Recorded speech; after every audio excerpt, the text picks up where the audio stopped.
mind buffering to y'all?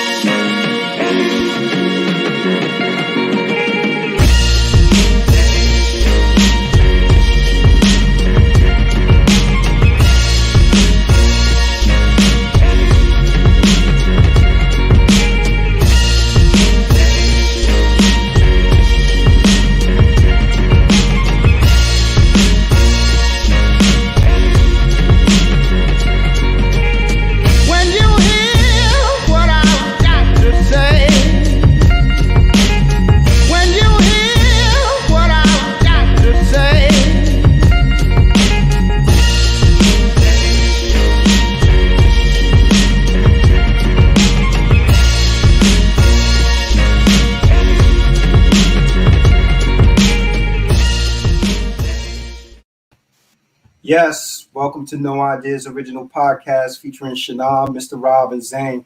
What's good, y'all? How you doing? What's up, yo? What's good? How you? I'm good. Zane, you there? You know, freeze frame. Zane is on lag. Zane, you on lag. Yo, don't it feel kind of weird doing this on a Monday? We used to only doing this on Fridays now. Yeah, it's all right, though. But, you know, we make a year, brother. Today makes a year. Happy anniversary to us. Yeah, man. A year. Wow. Yeah, this is the 1 year joint. Let's see if we get up on the screen the very first episode that we did. There it is. Wow. That's when that was the pre-YouTube days. That was when we were only on SoundCloud, right? We covered a lot of ground over a year, man. Yeah, son. This is what, our 63rd, 4th show? 63rd, 64th, something like that. That's not counting like bonus episodes and all kind of other things. And then what, 19, 18, 19 of the sports show? So yeah, we've been putting in some work, bro. Mm-hmm. Yeah. And speaking to a lot of different people too. That's why I was saying before we got started, like one of the dope things I really appreciate about the show is that the show is kind of taking on a life of its own where we're not necessarily in one lane. You know, we're in a number of lanes. We speak to hip hop folks. We'll speak to in the conscious community. We'll speak to elders. We'll speak to business people. And tonight, as a result of us giving back and saying thank you for our first, for our 1 year anniversary, we're speaking to entrepreneurs. And the reason why we thought it'd be dope to speak to entrepreneurs is because this podcast was founded, out of two things. One, out of entrepreneurial spirit, and then two, I think founded just by the grace of COVID hit. We're in the midst of a pandemic. There's nothing we could do. Yo, Rob, come to the basement. Let's get it cracking. And that was dope. And, Janelle was kind of like, all right, they're good people. I'm going to let you out the house. I'm like, all right. but it gave us a platform to unleash and kind of share some of our ideas with the public and have some great conversation, man. And every episode has been a great episode. We've been getting love and support from those. I mean, even our viewership is going up. Our watch time is moving, pretty decently, man. And I'm appreciated for everything that has happened, man, because it's kept me busy. Mm-hmm. I'm dealing with. And just to give everybody good news, I went to my doctor today. It's been about a year since I've had my surgery, removing my old kidneys that had cancer on them. And come to find out, after they removed those kidneys 1 year later, I am 100% cancer free. That's a blessing. Congratulations, man. That's a blessing. Things is moving in a progressive way. We got a great podcast. We got a great chemistry, the three of us. Man, let's keep moving, man. That's it. Yeah. Apostle 365. What's up, King? How you doing? Zane, you back? Zane? Zane, you with us? No, Zane is not with us. Zane is not here today. Zane is taking on the 1 year anniversary. Zane is taking the day off. Paso, what's good, sir? Good to see you. Peace. Yo, but let's get right with it and start calling the entrepreneurs up so they could come up and talk about their their product, what they're promoting. Let's go. So we're gonna bring Desmond up first. What's up, Desmond? How you doing? Yes, what's up? Good. What's going on, brothers? What's up, man? How you feeling? Can't complain. It's a nice day outside, so no complaints here. Yeah, okay. Everybody, we got Desmond from East Space Noir. So, Desmond, you want to tell us a little bit about East Space Noir? Sure. So we're an event space located in Harlem, New York. The actual pronunciation is a space, Shannon, and that's like it's cool. It's like it's a play on the French language. Essentially, it means black space. Nice. So we opened this space up in, I guess we were up and running September of 2020, and been going strong since. So just a multi-purpose event space that's for our community to utilize in many different ways. So you guys opened up during the pandemic? Pandemic strong, man. We got the keys in August, and we've been having events in the space since September. Nice. Yo, Des, tell me how becoming a new entrepreneur, how has that affected family life?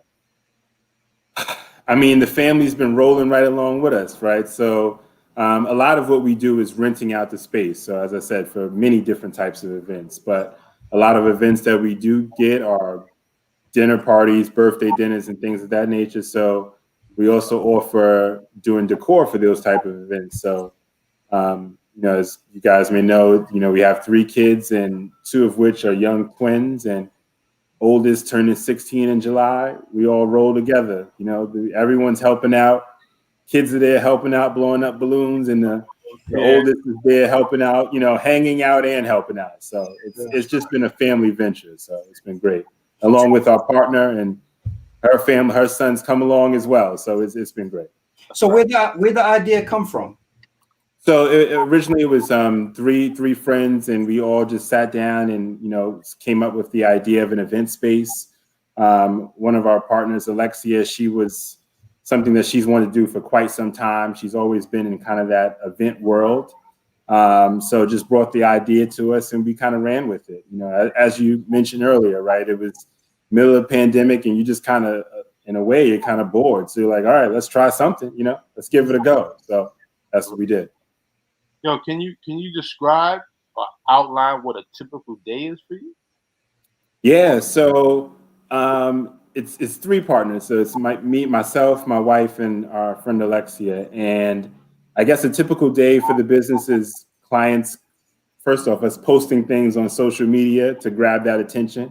Right. Clients reaching out to us, asking us questions about the space, pricing, what we do, times, things of that nature. And I guess also showing the space, right? So sometimes people, they might have been there for a previous event or just word of mouth, so they want to come view the space themselves. Right. So, scheduling appointments for people to come in, view the space, and kind of them having us walk through what they're looking to do, and us just throwing in some advice due to having multiple events and trying to make the best of their events. That's the typical kind of day set up for us when we're working with a space. So what made you guys decide to select Harlem as the location? So, it's interesting. So we live in Connecticut. As far as my wife and I, our partner Alexia lives in the Bronx. My wife's from Harlem. So for us, it works out perfect. And I always tell my coworkers out here in Connecticut, like this, in my mind, this idea would be very silly if we tried this in Connecticut. Yeah. It's not the demographic for it, right? But in Harlem, it's not as many homes as far as houses. People are living mostly in apartments. They don't have the space to throw their own events, as opposed to in Connecticut, someone can do it in their backyard, their basement, wherever. But in Harlem, it's different. So people are always looking to have a good time, right? So, and the space has just been utilized for, and not just having a good time. We've had art galleries. Unfortunately, we've had repasses. People don't have a place to kind of get together after those funerals. Mm-hmm. We've had birthday parties. We've had business seminars. So it's truly been utilized for so many different things, which has been great because we're just seeing our community really love the space and use it for all its purpose. Nice. Well, let me ask you: have y'all ever had to turn down a client? Yes. I mean, so you know what it is? Sometimes clients ask for like crazy stuff, right? And in the beginning, it was a learning process, and we're still learning. But one of the biggest things we had to inform clients is that we're not a club, we're not a lounge. You can't rent our space till 3:00 in the morning. That's right. It's not happening. it's just certain things can't happen. We had someone reach out to us recently that wanted to do something for 420. We all know what 420 is, right? And so, to each its own. Everyone does their own. I'll be a part of that. To each its own. Everyone has their own recreational activities, but we can't have it in our space. It can't be a full 420 event. So we've had to turn down quite a few, whether it's due to the type of event or in COVID, more importantly now, it's been the amount of people. People just want to have events and they want to slam 75 people in one space. Can't happen right now. So a cap, a head count, I guess. Yeah. So in New York, it was for the most part of this in New York, it's been 25. Wow. So we've been having really small, intimate events. But it's worked out though. I think people are learning that you don't have to invite the world to your event to have a good time. That's right. So That's right. pretty good. It's funny you say that, like being selective, I guess, in who you actually lease the space to. Because in my mind, I was thinking in Harlem, I could see people saying, well, we want to rent it out to have a party, a fight party, or to watch a versus or something like that. Like, so I guess what's the process for you making the determination as to if a person can use the space? Of course, they have to tell you what the event is for. Yeah. But what does that look like? So it's just conversational, right? Like, just really diving in to figure out what they're trying to use the space for and being direct, just asking people, what do you want to do? And a lot of times people just spill the beans, right? Because they need your help. It's your space. So whether it's for decor, whether it's for the legalities of following COVID restrictions, they're up front. But the biggest thing that we really do have to, that people aren't as upfront about, is the amount of people they're going to have at their event. Of course. Yeah. And I don't know if it's due to them not knowing or them just not wanting to tell the truth. But that's one thing that we've definitely had to kind of be more diligent about. Like, how many people are you going to have, and really continue following up and keep pushing the message that this can't be a packed out club. That's right. That's right. You don't want to get shut down, man, because you done violated the rules. Right. You have the legal team in there, the alphabet boys that be knocking on your door like, don't want it. Don't come here. You got 200 in here. But how do you regulate that? Like, do you have somebody who actually stays at the event to monitor? We do. We have someone who stays and monitors the event. We have someone who opens and closes the events. Okay. Occasionally that's us, but we try not to. So, we have employees that do it. And so they're just the ones that kind of monitor it, just going in and out, making sure that people are abiding by the rules, doing as they said they would do. Right. But it's hard. And that's part of the learning curve. In the beginning, we didn't know. We were just jumping in. And as I said, we're still in the beginning. But after having multiple events, you kind of know when to spot someone who's going to do something that you're not really interested in doing. There's always those red flags. They start popping up. That leads to my next question. What are your greatest fears? How do you manage those fears? I guess, the biggest fear for me is failure. Like, I'm like my outside work, right? I'm like a money guy in a way. So it's always like, how is this going to make sense financially for us? And it's just constantly pushing marketing through social media, through word of mouth, doing stuff like this that you great brothers awarded me the opportunity to do. That's just the way that we stay above water, right? It's just putting our name out there. And another thing that we take pride in is just really doing the best by the clients that come into the space, right? Because the best referral is word of mouth. When people have an event with us and they say they loved it and they go back and tell their friends, that's how we're going to keep business going, especially in a small knit community like Harlem. Right. You don't want to get bad press. You want you want the positive news, and so that's what's been happening. People just telling their friends and just constantly getting referrals that way. Yeah, I'd say it's not just customer service, but it's also customer satisfaction. Definitely. Right. You want them to be satisfied so they can go tell someone, yo, I was down in Harlem and it's this spot, man. You get 30 heads in there. We have a great time. You might not be able to. What's the square footage? So we're 1,000 square feet on the inside. We have a small backyard that's about 300 square feet. That's nice. So we really cater to intimate events, right? So that's truly been our niche for the moment, and we hope for it to continue to be our niche. There is other competition that you can pack 100, 150 people in. That's great. If you're looking for that, that's what you need to go there. But if you're looking for that smaller event, and once COVID kind of releases a little bit, we'll go up as far as the amounts. I believe now it's about 40 or 50. Yeah, it's increase. Yeah, so it's increasing, and those are still small, intimate events, right? So that's just what we're looking for. It's good. I mean, I don't know if that's what you guys intentionally set out for, but I think COVID has kind of helped you found a niche to go with. This is an intimate environment, and it sets the tone for what your space is going to be. Because, like you said, if not, people will be trying to rent it out to do anything. When you said red flags, one of the things that popped in my head is that if somebody show up to rent your space and they're holding a bottle of Hennessy, that might be But you're right, though. You're right. Like, COVID has made us, it's given us that niche. Like, we do know what we're looking for as far as clients, right? Like, we know the type, well, not really clients. We know what types of events we like. That's the best way to put it. We'll have all different types of events, but certain events we really like.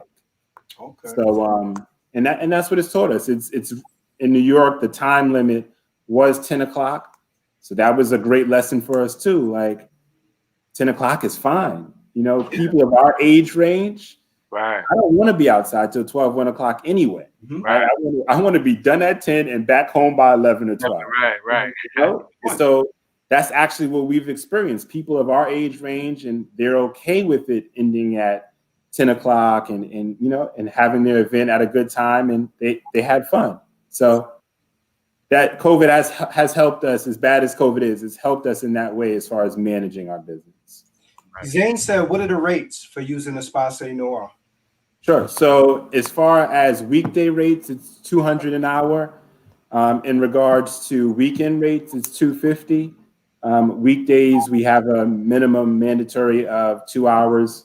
On the weekends, the minimum is 4 hours. And there's different price breaks that we offer if you're renting out for a certain amount of time, but that's pretty much the hourly rate. Right. Yeah, you guys are pretty affordable, especially being Harlem. Wow, it is. It really is. And then with people attacking on if they want to do decor and everything, like our goal is not to jerk the community, right? Like we're not trying to rip anyone off. We want this, of course, to be a profitable business, but we just want people to enjoy their own community. It's their neighborhood, right? So for them to have a clean, nice space and to be treated the right way, that's our intent. So we're not trying to rip anyone off. We want reasonable prices, and we want people to have a good time and get their money's worth. Right. What are your most satisfying moments being in business? For me, it's just seeing I'll give you an example with one of the events we did, and this was one we just decided to do. We did like a little art class for kids. Oh, that's dope. And for me, it was the dopest thing ever because a lot of the parents were like, during the pandemic, the kids aren't really getting out doing anything. So this gave them the opportunity to just get out, meet other little kids. And it wasn't a lot of them. We had separate classes so that we don't have too many at once. Right.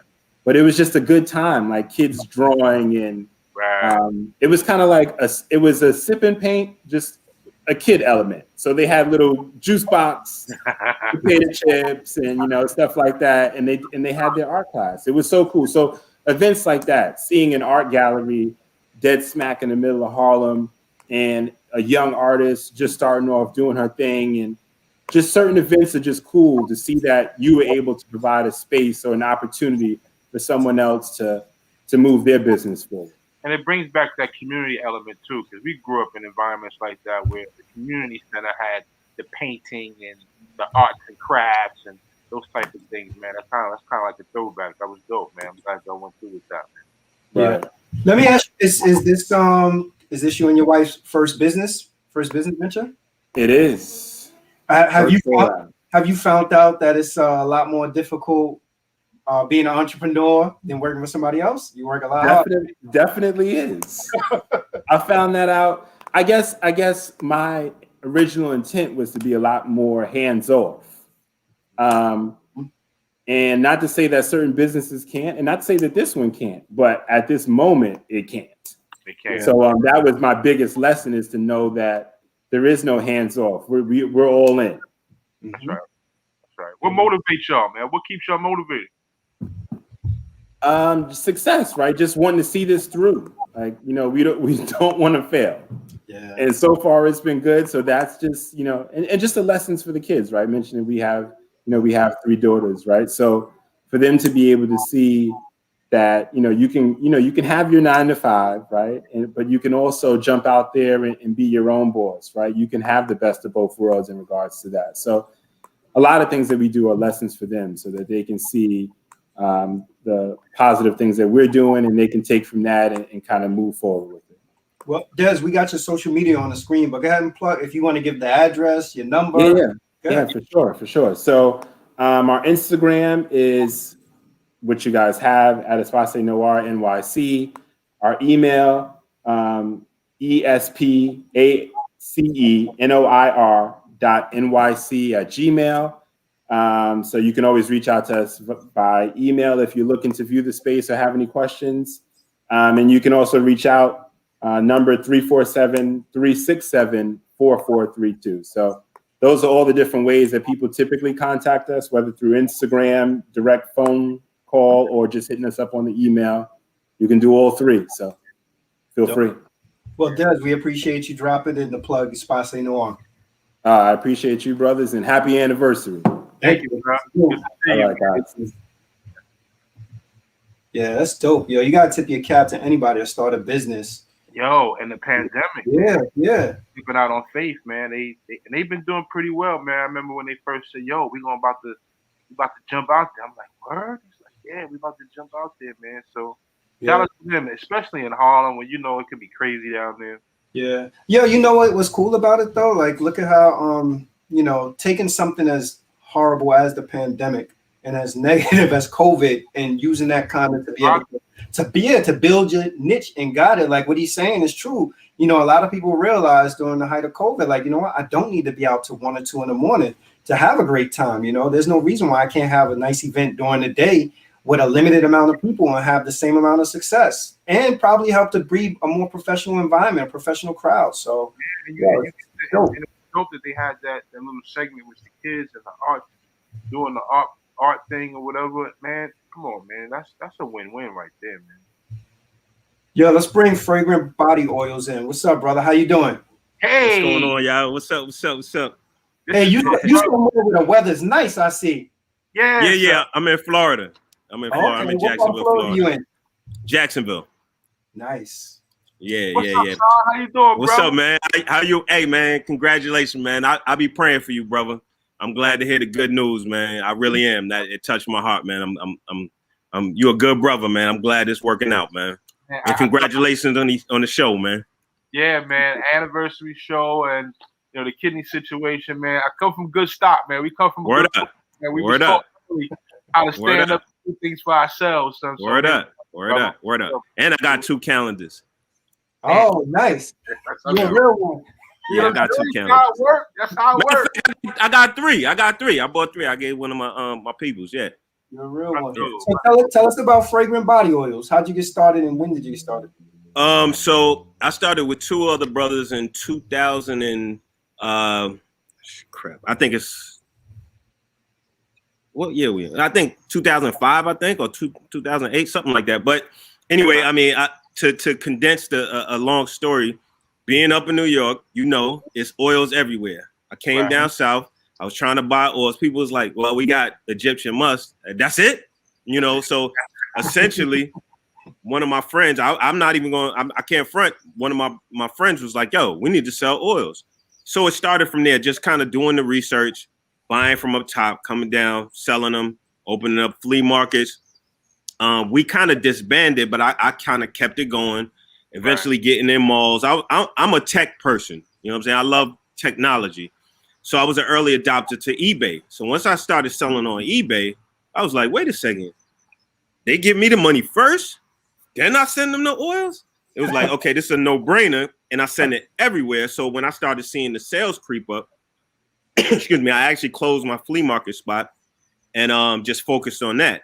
Well, fast forward, when malls started kind of going down way before the pandemic, malls started accepting small businesses. Mm-hmm. So when I got another friend of mine said, hey, you should try to get in the mall. So I ended up doing the paperwork, getting in the mall, and ended up being in the mall here for about 5 years, opened different spots in different malls, and realized, hand to hand plus the internet, it's a winning combination. So, and then, and I know I'm spinning off, I start talking, man, I go crazy. But so as time progressed, I started realizing, the mall is really a hub just to get customers. You don't need to stay in the mall. You need to be in the mall 12 months. That's it. And now with that technology, this is when Facebook started popping. I had a notebook there, got everybody Facebook, started adding them on Facebook, get their emails, start sending out newsletters, close them all down, open up another spot. So now you're not playing by the mall rules, because the mall, if you're not open at 10 o'clock, they fining you. If you don't stay open until 9 p.m., they fining you.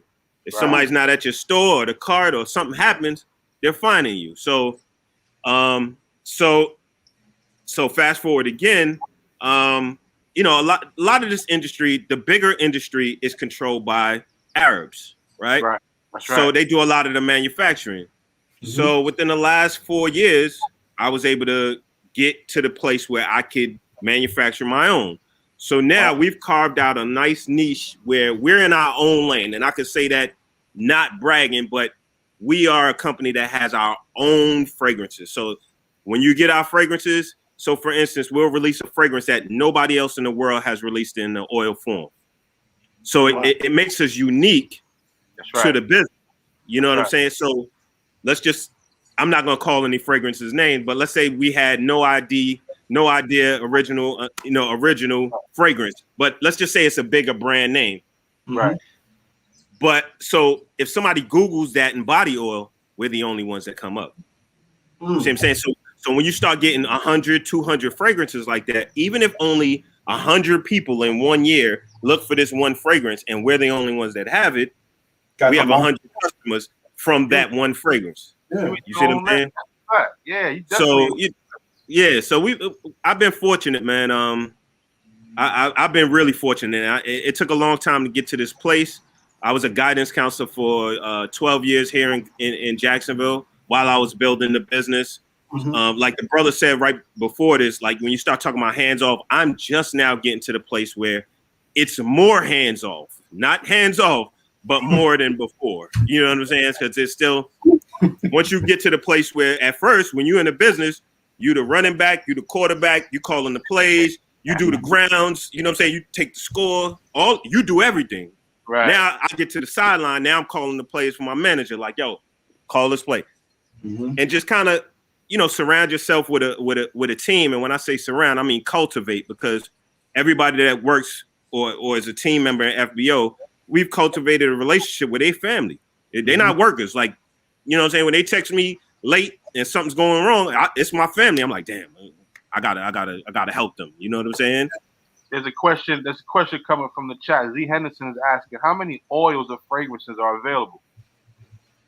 From us, we have about 400. Oh, okay, I see it on the screen now. Okay, yeah, we have about 400 fragrances. But again, we really are in a different space now because we deal with a lot of niche fragrances. So pretty much 90% of our new fragrances that come out are from, I won't say obscure brands, but brands that, like for instance, Versace makes robes, they make shoes, they make shirts. A lot of the fragrance houses we're dealing with now, they make fragrances. That's what they do.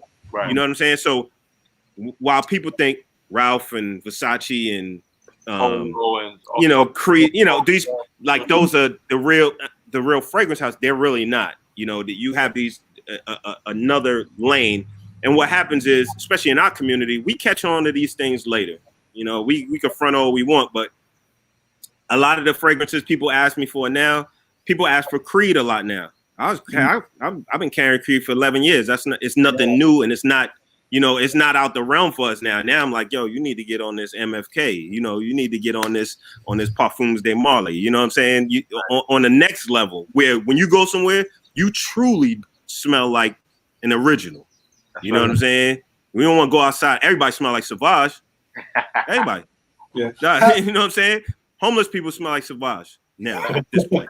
Yeah, and I'm no disrespect to that fragrance, because that's a fresh fragrance. I ain't front on it. How has COVID impacted your business? We've been fortunate. Again, I'm a tech person. You know what I'm saying? So while our retail suffered because of social distancing, and we were in a mall, so we were kind of in an open space, and they kind of shut the mall, but allowed us to still ship. Mm-hmm. A lot of companies had to figure out how to ship things. We was already doing it. So now, let's just say somebody in New York, they can't get to their oil person. They online like, okay, they ship. All right. Yeah. So we was boom. And our processes, within 48 hours, you're going to get tracking. So that's right. I got my soup in no time, bro. Right. Essentially, I mean, we've done better. We've probably done 70% better than the year before. Wow. Partially because of COVID, but then just improvements along the way. You just got to always constantly put money back into your business to improve the experience. Yeah. When you send an order, when you make an order, you get a confirmation. 2 days later, you get another one saying, hey, if you haven't gotten your tracking yet, it's coming. The next one is the tracking. You know what I'm saying? Now you're going to get one to say, hey, how did you like the fragrance? Has COVID made you feel like you don't need a brick and mortar at this point? Oh, yeah. I mean, even before COVID, we didn't really need a brick and mortar. I kind of mentor some entrepreneurs and up and coming entrepreneurs. And at this point, if you're not mobile, let's say foods, you want to do a food truck, or you don't have a product that you can send in the mail, is a wrap. Yeah. You know what I'm saying? Because that's where we are now. It's not only, just digital, but it's global. I mean, we send products all over the world. So now, instead of us having a customer base of 350 million people in America, you add on Canada, you add on Mexico, you add on Europe, you add on all these different. So now we got billions of people that will buy our product. So I'll say this: if you have a product that you can sell that you can ship, that's what you need to do. But you need to capture your audience first. So like we became something in this city before we were able to branch out, because that experience between the customer, you start knowing, okay, customers like this. So now when somebody contacts me from elsewhere, I can give them the answer because I got 35 customers that have already said this fragrance smells like this. You know what I'm saying? Yo, describe or outline a typical day. Oh my gosh. Woo. I'll be honest, as an entrepreneur, it's really nothing typical, just because, you're kind of always calling audibles, and I use a lot of sports analogies, but sometimes you see something. I had one of my team members had migraines this morning, so he couldn't come to work. Well, I got to shift what I was going to do. That newsletter that was going to bring in X amount of orders, I got to push that back. Okay, we got new fragrances in. I got to go unpack that for them now. Now, I got samples of this. This was going to come. So you kind of shifting things around. So it does vary, but it starts early and it ends late. I'll say that, Okay. But again, I am fortunate to be able to spend time with my family, and I try to make, when people come to work, they're not dreading it. They're not like, oh my God, I try to make it nice, a nice experience. You know what I'm saying? You being a business owner, what are the responsibilities you take, and then how many hours do you put on an average? Responsibilities wise, again, I'm the, so get a coach. Yeah, I'm the coach. So, IRS, Florida, sales tax, Shopify, Square, eBay, Amazon, ordering. I mean, so there's a lot in the wheelhouse. And I'll be honest, if I was more organized, I probably wouldn't be sitting here talking to y'all. I'd probably be in wherever, somewhere else, enjoying other weather on the beach. But part part of the success does come with the ability to pivot instead of having to go, oh, I got to do it this way or my day is done. Nah, sometimes you just got to roll with the punches. So as far as responsibility goes, it does fall on me because, again, it's family members. So it's like my team, but then my other family, my real family, you know what I'm saying? My blood family. So I got to get the time in with them too. We have a question actually from another person on the panel sent the question in saying, do you send samples to potential customers? So we not potential customers anymore, only because what happens is, well, first, we've been in the game long enough. I mean, and not to sound, cocky or arrogant, but we have tens of thousands of reviews on eBay. Our website has 50,000 reviews. On Amazon, we like 4.5 stars. So what happens is there's a game out here. So people will say, hey, because it's not just customer service. And like I said the last time, it's not just customer service, it's customer satisfaction. Exactly. And that's the experience people want. People want the satisfaction of doing business with you. Rob, I think he was going to that people are trying to finesse a sample out of you and never buy it. Right. And I'm not saying that always happens, but because of our footprint, we get that all the time. And we just can't. It's not even that we can't afford to do it, but time-wise, we can't afford to do it because if we have 80 orders to go out, we can't send out 100 packages of free samples. I will say this: we are going to be doing like a free sample. We haven't done any paid marketing, so we haven't done any Instagram, any Facebook, this, that, and the third. But we are going to do a free sample pack of the top 10 fragrances. But we kind of have to gear up for it. Like I need to get another staff member, and just kind of put the time in, like have it ready. Because right now, with every order, you do get free samples. So now if you spend $30, you're gonna get 4 or 5 free samples of fragrances that haven't come out yet and are not gonna be on your radar because most of the time you never heard of these fragrances. I get customers that send me fragrances now and say, "Hey, can you make this?" And a lot of times a cat just saying he has his own business. He just sent me. It's probably about $550 worth of fragrances. So we'll reverse manufacture them, and then I'll send him out the samples of the oil. He'll say, "Okay, that's a go." I'll mass produce it, send him some for free, and then now we'll carry that as a business. Okay. So to the person that's on this, they can get free samples. They just have to they can email it. Matter of fact, add us on Instagram, Fragrant Body Oils, and just say you're the one who asked about the free samples, and I'll make sure they get free samples. Because that's obviously not a finesse, but again, it's how the world goes, man. There's so many ways to do it. We get it. They have your catalog and never pay. Man. Tell us we got another question. Tell us the benefit of wearing oils instead of cologne and perfumes. Okay, so the obvious benefit is cost, which would be right up there with quality.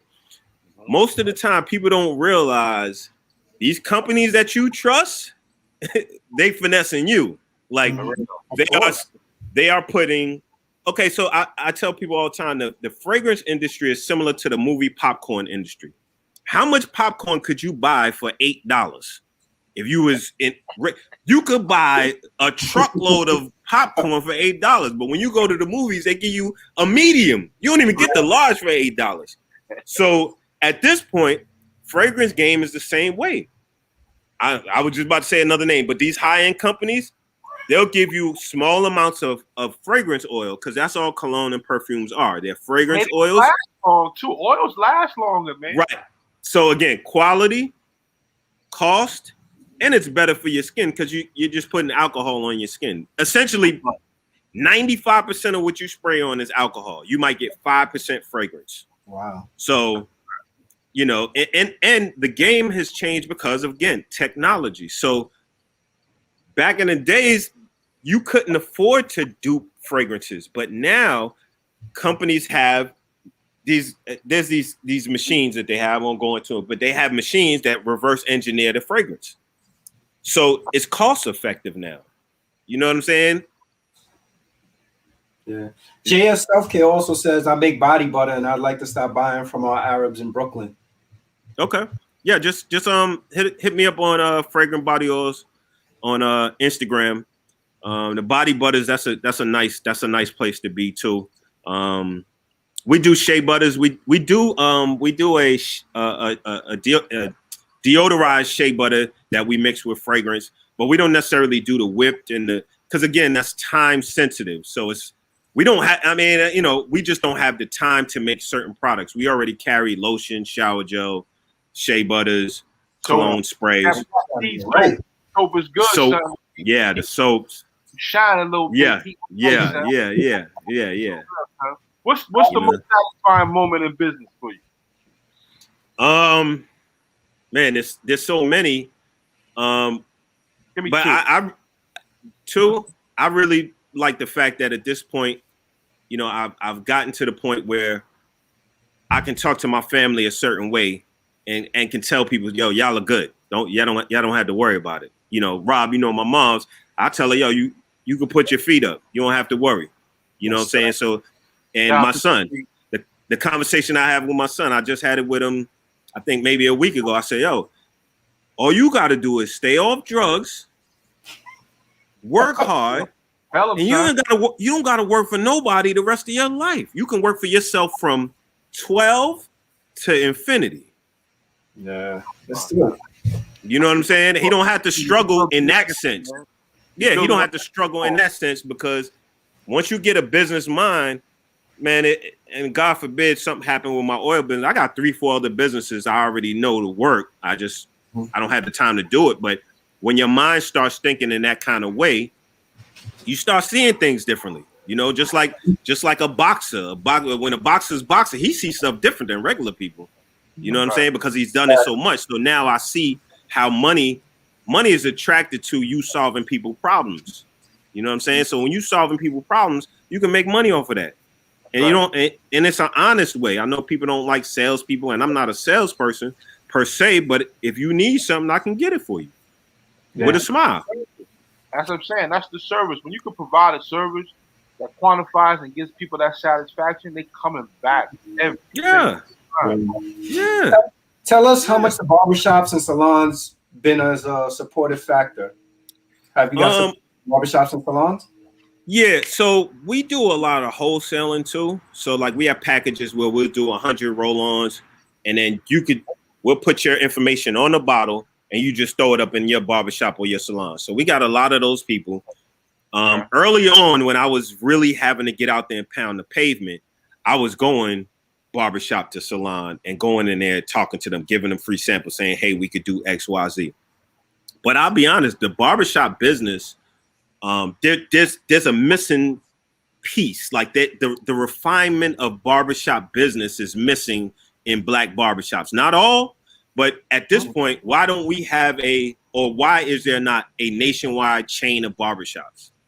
Correct. Because the refinement is not there. They're missing a piece of how barbershop should be. So what I find is when I want to introduce products to the barbers, it's always backbiting and, oh, you got to talk to him, or no, he said he don't want that in here, or he got to do this and he got to, instead of embracing it and not looking at me as if I'm trying to get over on you, I'm trying to enhance your business. Because if somebody is going to get an oil from here after you, I do aftershaves. I've kind of lessened that in my business, but I was giving aftershave out to barbershops, and going back to them, it was always a hassle, but again, I do have a lot of barbershops and salons, but I don't have a lot of interaction anymore. Are you familiar with this company out of Baltimore? I think they're called Gentleman's Choice. Now when you go in there, it's right off of St. Charles Street, downtown Baltimore. This place is the ultimate gentleman experience. As soon as you walk in there, the dude is actually got a bow tie, and it almost looks like a bar counter, because they have so many different colognes in there.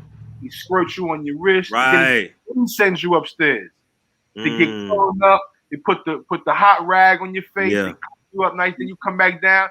spritz you again. and, you and, $1 million. So I bet you he not hurting for business. Not at all. His business is good. I'm gonna make sure I find out to you, and I'm gonna plug you in with that. You know what I think it happened to a lot of barbershops in terms of refinement, especially in the hood. Like maybe there's been an attempt, I think, to refine, but I think the money has been allocated improperly. Like people have done things like, instead of figuring out, you know, like in Connecticut, most of the barbershops have app systems and stuff like that for booking. Right. But in the hood, you know, you go into the hood, they'll spend the money on putting a flat screen on the wall. Exactly. A system, and you know, it's chaotic. Why you there, man? And they'll do all that, and charge $10 to $12 a haircut. Whereas, you know, you go somewhere else, they put the money into the ambiance, and they put the money into the app, the booking system, and the products, and the stuff, and get $5 a haircut. Right. I mean, again, when I'm saying refinement in business, there's small things that you change on your business that increase the value of your business. Oil labels. When people come into my shop and somebody wrote on their labels, you got this? And I'm like, somebody wrote on that? You know what I'm saying? Like, that's where you get your oil. Look at mine. Now, we don't even have a small label. We got the big label. Made in the US, gives you the ingredients. It shows you our website. It gives you the Instagram, all on one label. Now, that one label might cost me 4 cents, but now I can charge an extra 75 cents because it just looks better. You see what I'm saying? So even like you said, in the barbershops, the same exact thing. I go to barbershops and, you know, they don't. It's just experience to it. It's still a hustle, and it's like, yo, you have to learn how to get with the technology. And understand, like you said, the booking system. There's no way in the world now we should be waiting in the barbershop for 3 hours. Dog, just open your phone, press, and if you ain't here at this time, move to the next person. We got the next person. Yeah. So we got your social media right there. Yes, give us the rest of your information if people want to get in contact with you to purchase oils. So Fragrant Body Oils with a Z.com. If you use Fragrant Body Oils with an S, it'll bounce you to the Z. Fragrant Body Oils at Instagram. I don't really use Fragrant Body Oils World at Facebook, but if you hit me on Instagram, you know, have any questions or, you know, comments, or if you want to just chop it up about something, you have an idea or something, you can hit me there. info@fragrantbodyoils.com is the email address. But again, if you just look up Fragrant Body Oils and put it in your Google, we're going to come up, you know. Thank you. Well, I appreciate you coming on, man, and sharing. I appreciate y'all brothers, man. I'm proud of y'all, man. Keep doing what y'all doing, man. Yes, sir. Y'all done had some legends on there, man. I was like, yo. we trying. Yeah, man. All right, y'all. I appreciate y'all. All right, brother. All right, peace. Yeah, that's dope. I went to private school with him, man. His mom's was my teacher, man. My 7th and 8th grade teacher, man. Small private school. Another entrepreneur tactic. This family out of, I think, St. Thomas or St. Croix started this private school in the South Bronx. And trust me, man, the lessons that came out of that place, I still walk with to this day. I still get up early. A lot of things that I do, man. Okay, so next person we want to bring up is Janelle Sims for JS Self Care. How you doing, Janelle? Hello, let me do a dance for y'all. Happy anniversary. Love it. Thank you. We've been on the grind since we're a year in. A year flew by. Can't stop, won't stop. Real fast. Like Diddy. So tell us about JS Self Care. Okay, guys. So I started my career in the South Bronx, born and raised as a social worker. And you always hear one thing in the field. What is that? Y'all only work 9 to 5, but they use other choice words. Right. Y'all never hear when we need you. Other choice words with that as well. And that always stuck with me. And they are right. The latest you could get a therapist is 8 p.m. on a Wednesday, right? They usually do Wednesday late hours. Nothing really happens between a 9 to 5 hour. If we're honest with ourselves, we're paper pushers, right? Okay. Because we're working for companies. That's right. We're paper pushers. I then moved upstate, continued my career. I started in preventive. So I started in foster care in the Bronx. Then I went over to preventive. Super dope because I was able to keep families together. But what was the biggest complaint there? Y'all only work 9 to 5. Always stuck with me, and believe you me, it stuck with me. I've been in this field for 17 years. I'm going on my 18th year in November. Wow. And it really hurt me because they are 110% correct. There's never nobody there when people really need that mental health conversation, not the police conversation. They need that person to come in and say, hey, it's okay. I get it. Right. And once they hear your tone, because people could say, well, you're not from upstate, you're from the city. They could tell. And then they're like, you're relatable. And we're not allowed, of course, to go into our own personal business. So instead of me saying, hey, my dad was a crackhead and my mother was a worker, I'll probably use my cousin was a crackhead. I get it. Improvise. When you use that terminology, what they're used to, they get it. They like, wow, you're mad cool. I could work with you. And that's why I had a success with clients, and I still do, because I'm able to walk in the Bronx, New York safely and in Orange County, and I remove people kids. But because you're so relatable that they love it. And one thing that we're told not to do, never tell a client that you called the case on them, but still go to their house. Clients are not stupid. They know you called the case.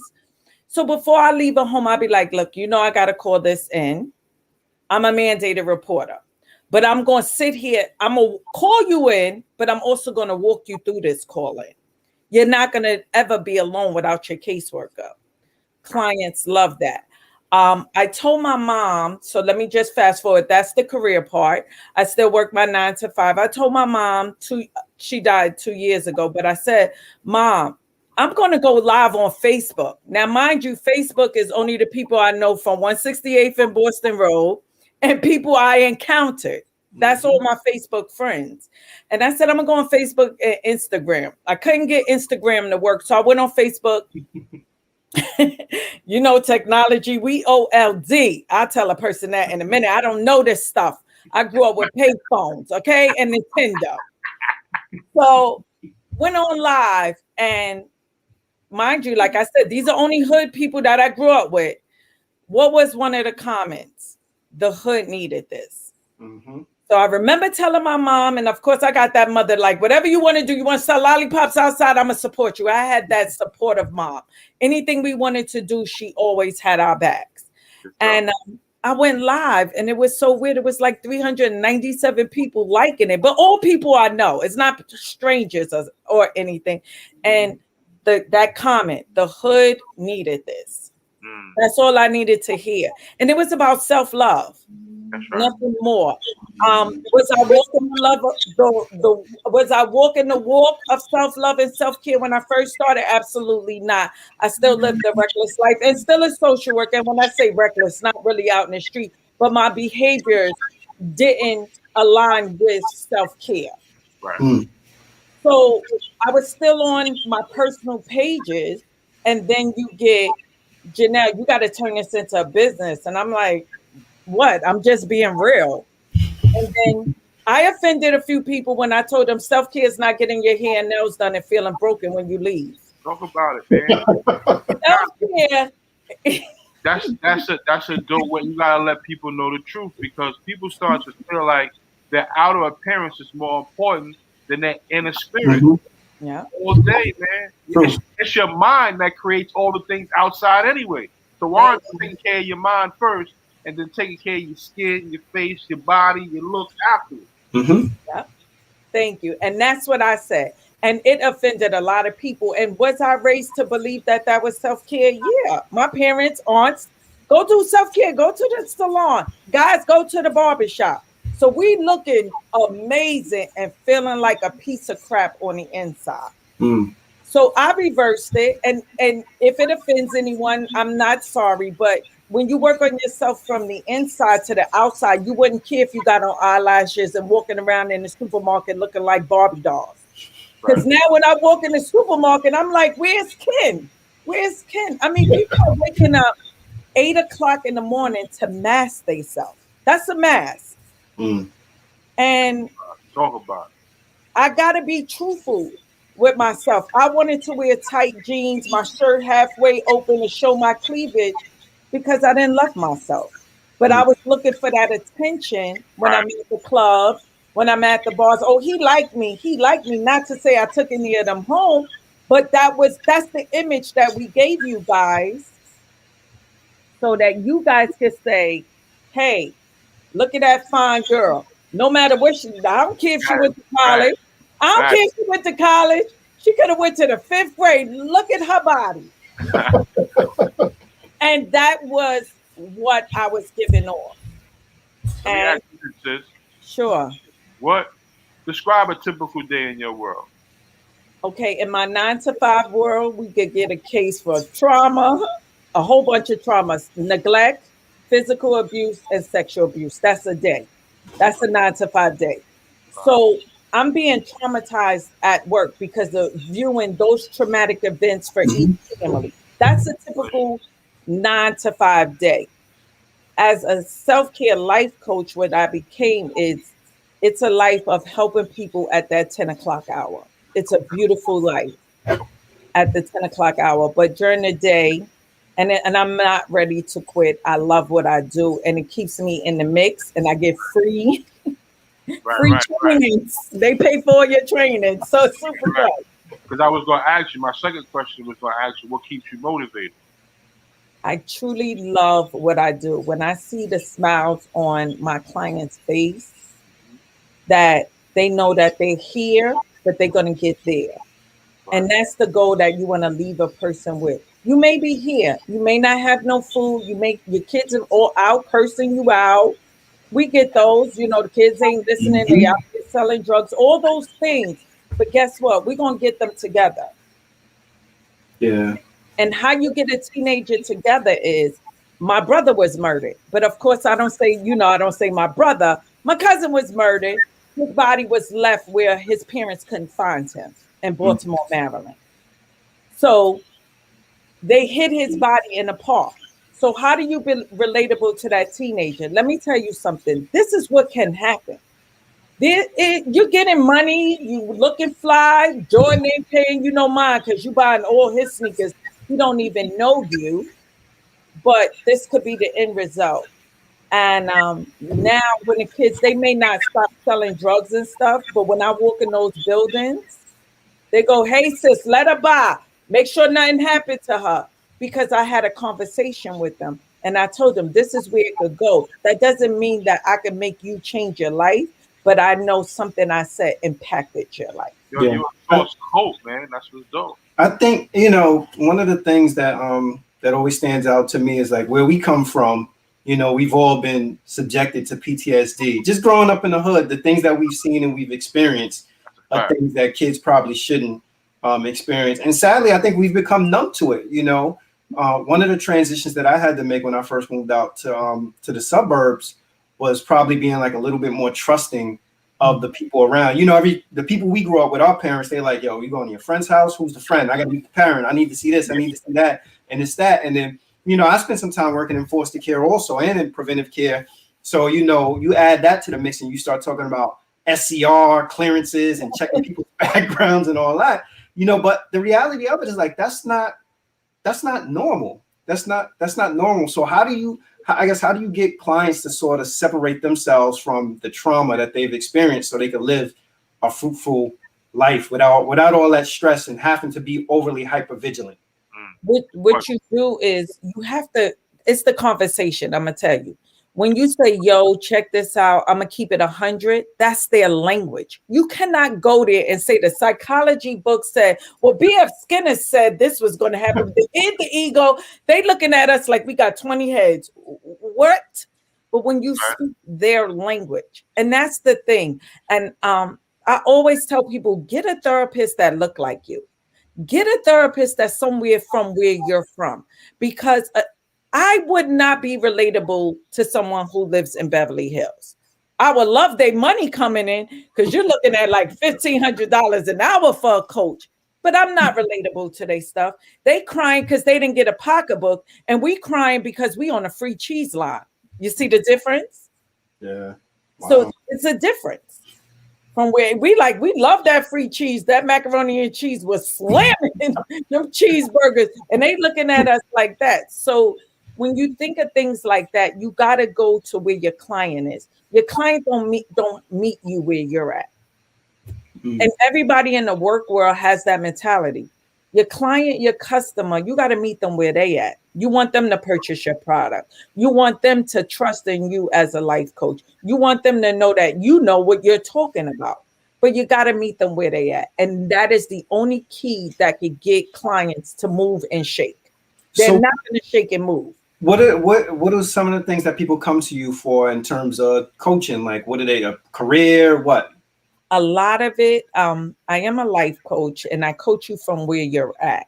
But when we're honest, a lot of it starts from that childhood piece. Like you said it, you guys said it. It really starts because you're really talking to that 5-year-old girl who watched her mother get killed by her husband. You're talking to that 5-year-old girl who saw her father get killed or was molested by a father, because you got to remember when a traumatic, and you know this, Shannon, but when a traumatic event happens to us, what happens? We grow old, but we're still in that same space. And the only way that we get out of that 12-year-old boy or 15-year-old girl is to work through it. And I'm going to be honest with you. A lot of people say, oh, forget it. That happened to you when you was 8. Then you wonder why the behaviors are this way. Why is this little girl so promiscuous? Why does this teenage girl only want to date drug dealers? Because in their household, there was money. They're used to that fast money. When you're sending somebody to go work who has never worked, that's like a shocker to them. You got to tell them the benefits of working because they don't know what a pension is. You got to be any of that. Yeah, they don't have an idea. And when you're talking to them in those languages, they don't understand what you're saying. So then they say, oh, you're trying to be bougie. You're trying to be better than us. But you're not trying to be better. You're trying to educate them, but they don't get that part. So they think you're trying to be better. So what is the coaching face-to-face? So it's virtual? It's over the phone? How does that work? Right now, it is virtual due to COVID. I did have a client who was in crisis in Jersey. So I drove out to Jersey and we had lunch together. So the coaching it can meet you where you're at, you and your family. It's where you guys are at. Will I travel from state to state? Once I... How wide range are you? Like, what's your... Well, right now I'm local. I'm doing a lot of Zoom calls. But when I travel, yes. And people will pay for you to travel. So yes, I will travel eventually. I'm taking this time to pivot the business. Okay. So we're pivoting. We're at a pivoting moment. The business is actually doing well. So the pandemic actually helped me out. Not that people died or anything, please. COVID didn't help me out. But when people were able to sit alone, something none of us never did in our entire life. We never sat down for months or days with ourselves. So when people are meeting that ugly person, which is them, it's really hard for them because they don't want to meet that person. They want to go out, rip and run so they don't think. Right. How do you manage your fears? What are your greatest fears and how do you manage your fears? My greatest fear is that,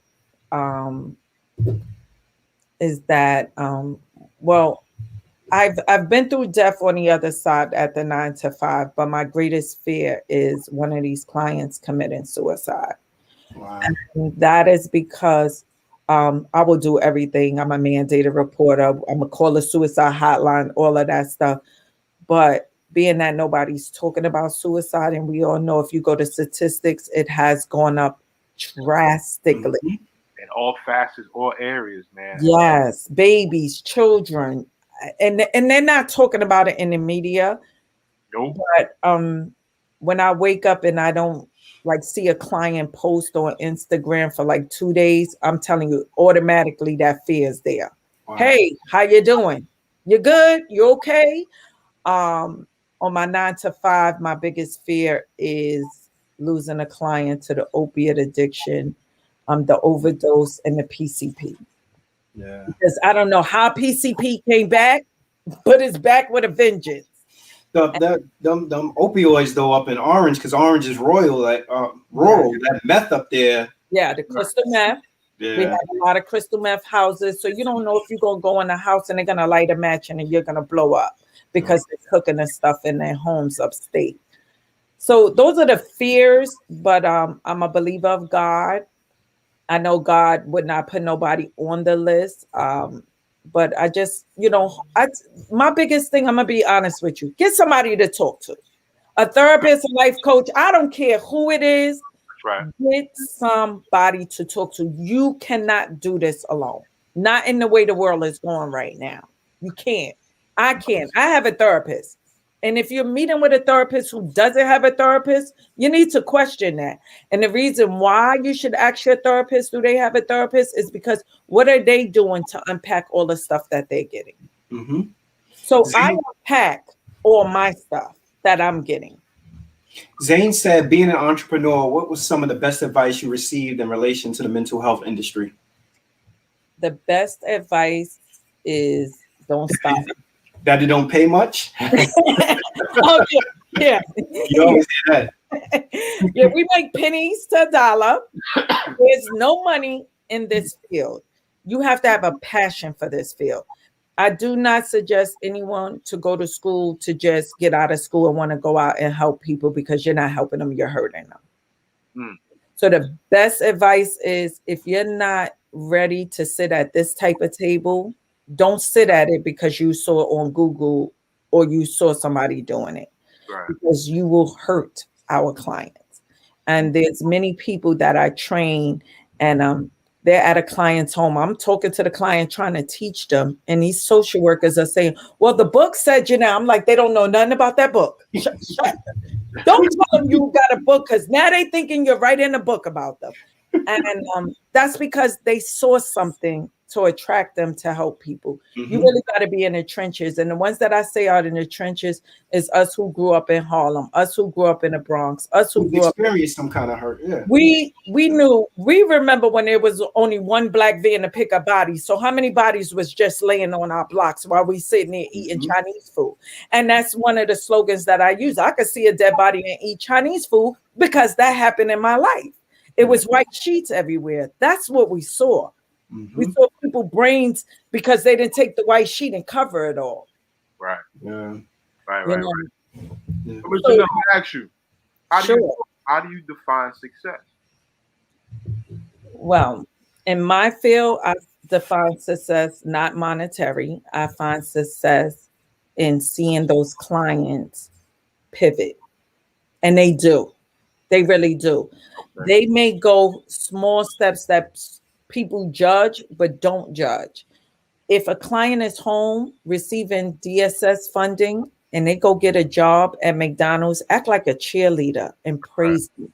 Don't judge, because you don't know where they came from and how they got there, but look at them now. So I love that. Look at me now. Can't stop, won't stop. Be like Nike and just do it. I use all those slogans. Even Remy Ma, I'm all the way up, because you could get all the way up. It's just that you got to get from where you're at now. You're right now in a crisis, but you can get somewhere. Most definitely. I always try to tell people, man, practice encouragement. Encouragement goes a long way, man. You know what I mean? Right. Just let someone know, you did great. I see you. Keep going. That's a fuel to the fire for a lot of people, man. So practice encouragement is a great thing. Well, Janelle, we got you. We have your social media on the screen, but go ahead and plug yourself. If people want to get in contact with you. Okay, like I said, get a mental health therapist or a life coach, and do your research first and foremost, because there is scammers in our field. Yes. I'm going to be honest with you. Look at their credentials. Make sure they right for you. That's the advice I'm gonna give. You could catch me at JS Self Care on all social media networks. I'm now on Clubhouse, so I'm going to be teaching on Clubhouse as well. It's all JS Self Care.